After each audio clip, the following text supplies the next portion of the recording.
Hello, people of the world of internet. Welcome to Give It the Beans. I am your host, Sarah, and this right here is a 2023 Acura Integra A-Spec. Now, I did review one of these on my other channel when it first launched, but I didn't really get a lot of time with the car and I didn't have a lift out in the middle of California.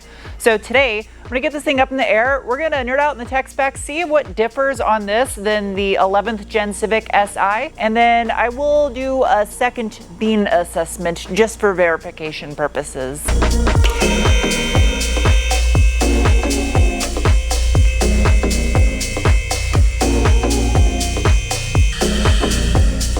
Oh, that car is soaking wet because it's raining out. I'm gonna get dripped on.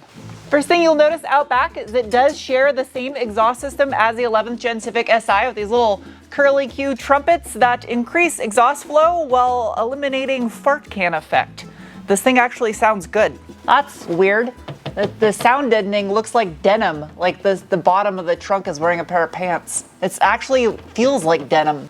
Like the Civic Si, the 5th generation Acura Integra utilizes a multi-link rear suspension, all of which is constructed out of steel other than the knuckles, which are aluminum. You'll notice all the stuff is stamped steel. There are no tubular components under here. Where this Integra differentiates from the Civic Si is in the dampers. As you notice this little robot barnacle right here on the bottom of it, that is because this has adaptive suspension, much like the 10th gen Civic Si used to. I'm guessing that's probably a marketing thing, why they discontinued it on the 11th gen Civic, because this was gonna come out. I don't know how I never noticed this on the Civic, but that is by far probably the shortest end link on any vehicle I've ever seen. It's like almost doesn't even have an end link. And yeah, I could just read off a press brief and tell you the diameter of the rear anti-sway bar, but I'd rather stick my head up a car's ass and give you my word or something. Approximately 18 millimeter, and it is a solid rear anti-sway bar, and the A-Spec package gives you a half a millimeter larger diameter rear anti-sway bar.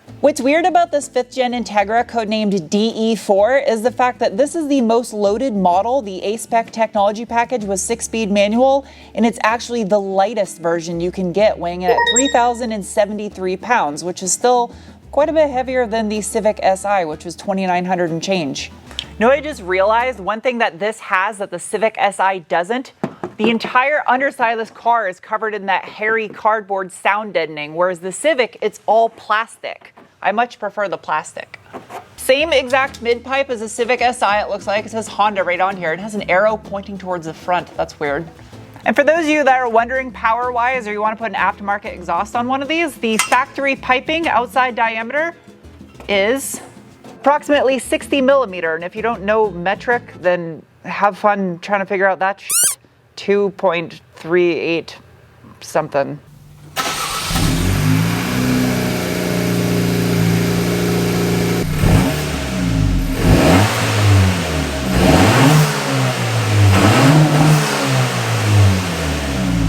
No issues clearing the side skirts to get this thing on a lift. Plenty of clearance. Well, that's an aggressive looking camera angle. That's plastic, aluminum, super slick and flat underneath the engine though. Up above my head is one of 2 available transmissions in this Integra. And this one is the 6-speed manual transmission with the auto rev match feature that you can disable if you don't want it. It has a helical limited slip diff and a 4.35 final drive ratio.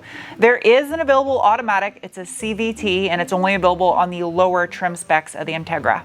Up front, just like the Civic, you have a McPherson strut style suspension, all of which is made out of steel other than the tie rod, which is aluminum, and the knuckle, which is that cast iron or steel? Well, that's hard, that's what it is. And despite already knowing the answer to this, I'm going to measure because science is more important than journalism. Water just dripped in my mouth and tasted like car piss. 27 millimeter. Aside from the adaptive suspension and the hairy cardboard, there really isn't a lot different underneath here from the 11th Gen Civic Si.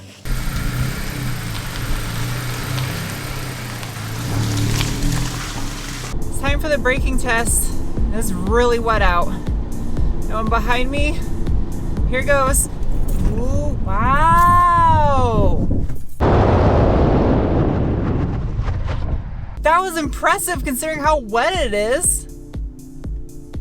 It was relatively drama-free. There was a little bit of feedback coming from the ABS, but that was really good because it's super slick. There's like puddles and stuff. That braking was just accomplished thanks to a fairly healthy size floating single piston caliper with a 312 millimeter or 12.3 inch front rotor.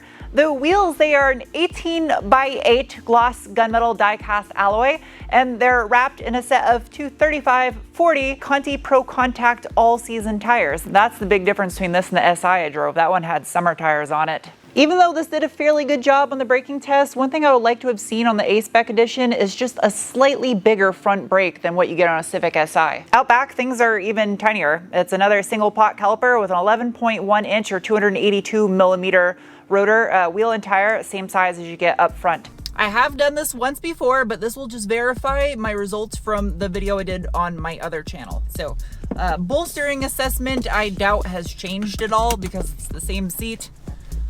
Yep, still the same seat. Seats are heated, but the steering wheel's not. Drive mode wise, they actually give you a button for individual separate from the dongle to control them. I actually kind of like that they did that. So of course you got individual, then you got sport, normal, in comfort. And this does have adaptive suspension, unlike the Civic Si that it shares so much with. So that actually does adjust the suspension when you do that. So I'm gonna leave it in sport. To the left of the steering wheel, I do have the traction control button. I'm gonna leave traction control on though, because it is raining and it's kind of slick. So I want to try to get as much traction as possible. So, all right, here goes. Ready? Light launch. No wheel spin, come on. Wheel spin, damn it. Still wants to spin the tires. Felt a little bit right there into third gear, trying to spin again. That's good.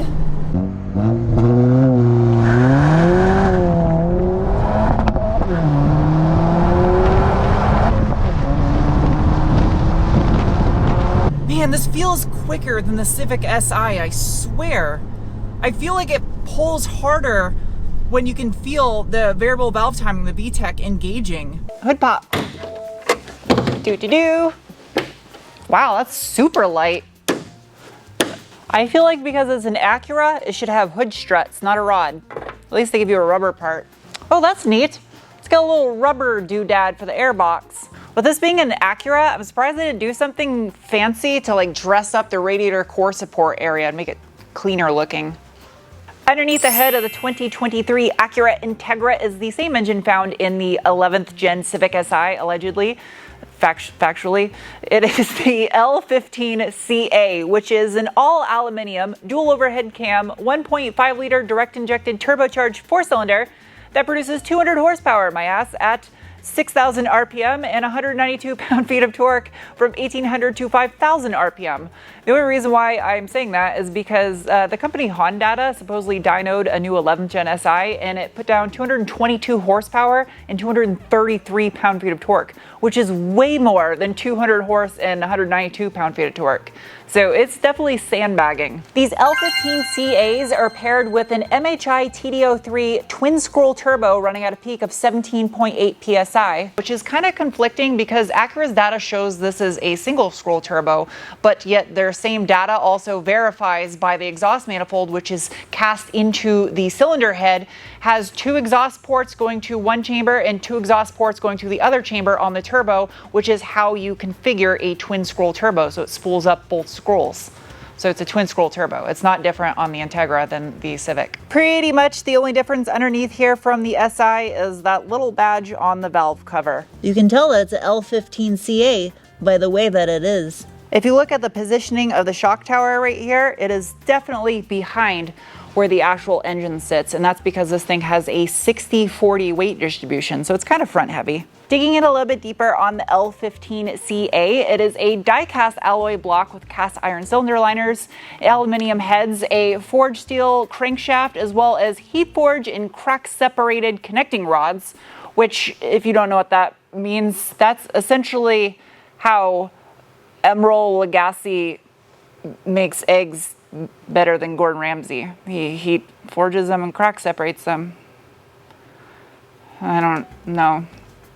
And it has a 73 by 89.5 millimeter bore and stroke, as well as a 10.3-to-1 compression ratio. The cylinders also have dual oil squirters on each one of them. As far as the heads go, it has VTC, variable timing control, on both intake and exhaust, not to be confused with VTEC, which is only on the exhaust side of things, which those exhaust valves are sodium filled. Also something that can be done to eggs.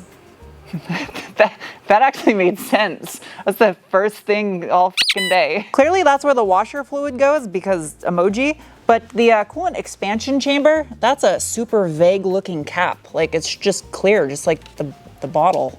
There's really no indication of what it is unless you're mechanically inclined. A little gee whiz moment for those of you that are not mechanically inclined. This little puke hose right here, that's what it's actually called. If you follow it, see it goes all the way down into this little plastic chamber. That's why it's there. It's a coolant expansion chamber. As coolant gets hot, it has to expand into something to collect it.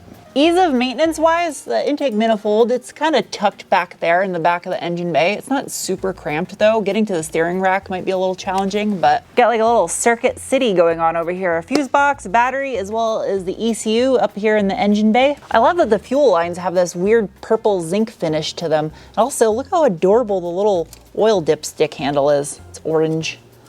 It is cute. Car parts can be cute, all right? Okay. Well, that's that. Slick out. And beans.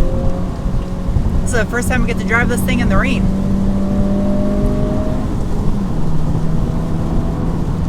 This thing sounds good. I don't know if it has a fake sound generation on the inside, but it sounds good regardless. Only thing I can say that I've noticed different over driving this thing across a solid week versus a couple of hours when I first did the review on it in Texas is that the fuel economy is exceptional. I've been averaging exactly 36 miles per gallon across the week that I've had this thing, and that's mostly mixed driving, so it's exceeding what it's supposed to achieve. Also, all the hairy cardboard that this thing has underneath the car as far as sound deadening goes, it helped a little bit over the Civic, but as you can hear, there's still obviously some road noise from this horrible interstate.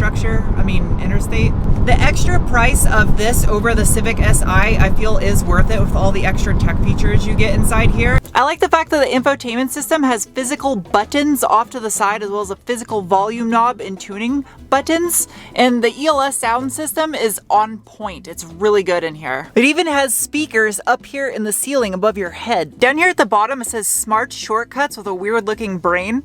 Touch that. Basically, in a nutshell, what that system does is it learns your habits and behaviors and what you like, and it kind of configures the car automatically for you in the infotainment system. It's really smart. Memory seats, definitely don't get that in a Civic Si. The HVAC vents are similar to what you get in the Si, except they don't go all the way across the dash, and I actually like the look of the Si ones better, I think, than in the Integra. It has USB, USB-C, and a coin toaster right here to cook your pennies and charge your phone. This does have a heads-up display also, and my parking lot speed limit is 20. Interesting. This right here would be the deciding factor over an Si for me. The fact that this is a hatchback and it's got a ton of room back here compared to the Civic's trunk.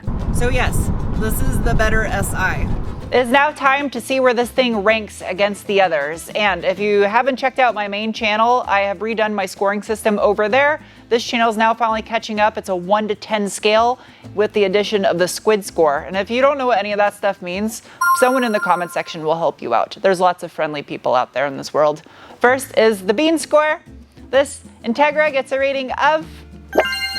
Next is the cookie score. And this, sitting in the mid-30s as equipped, gets a rating of. Next is the wrench score. And the Integra deserves a.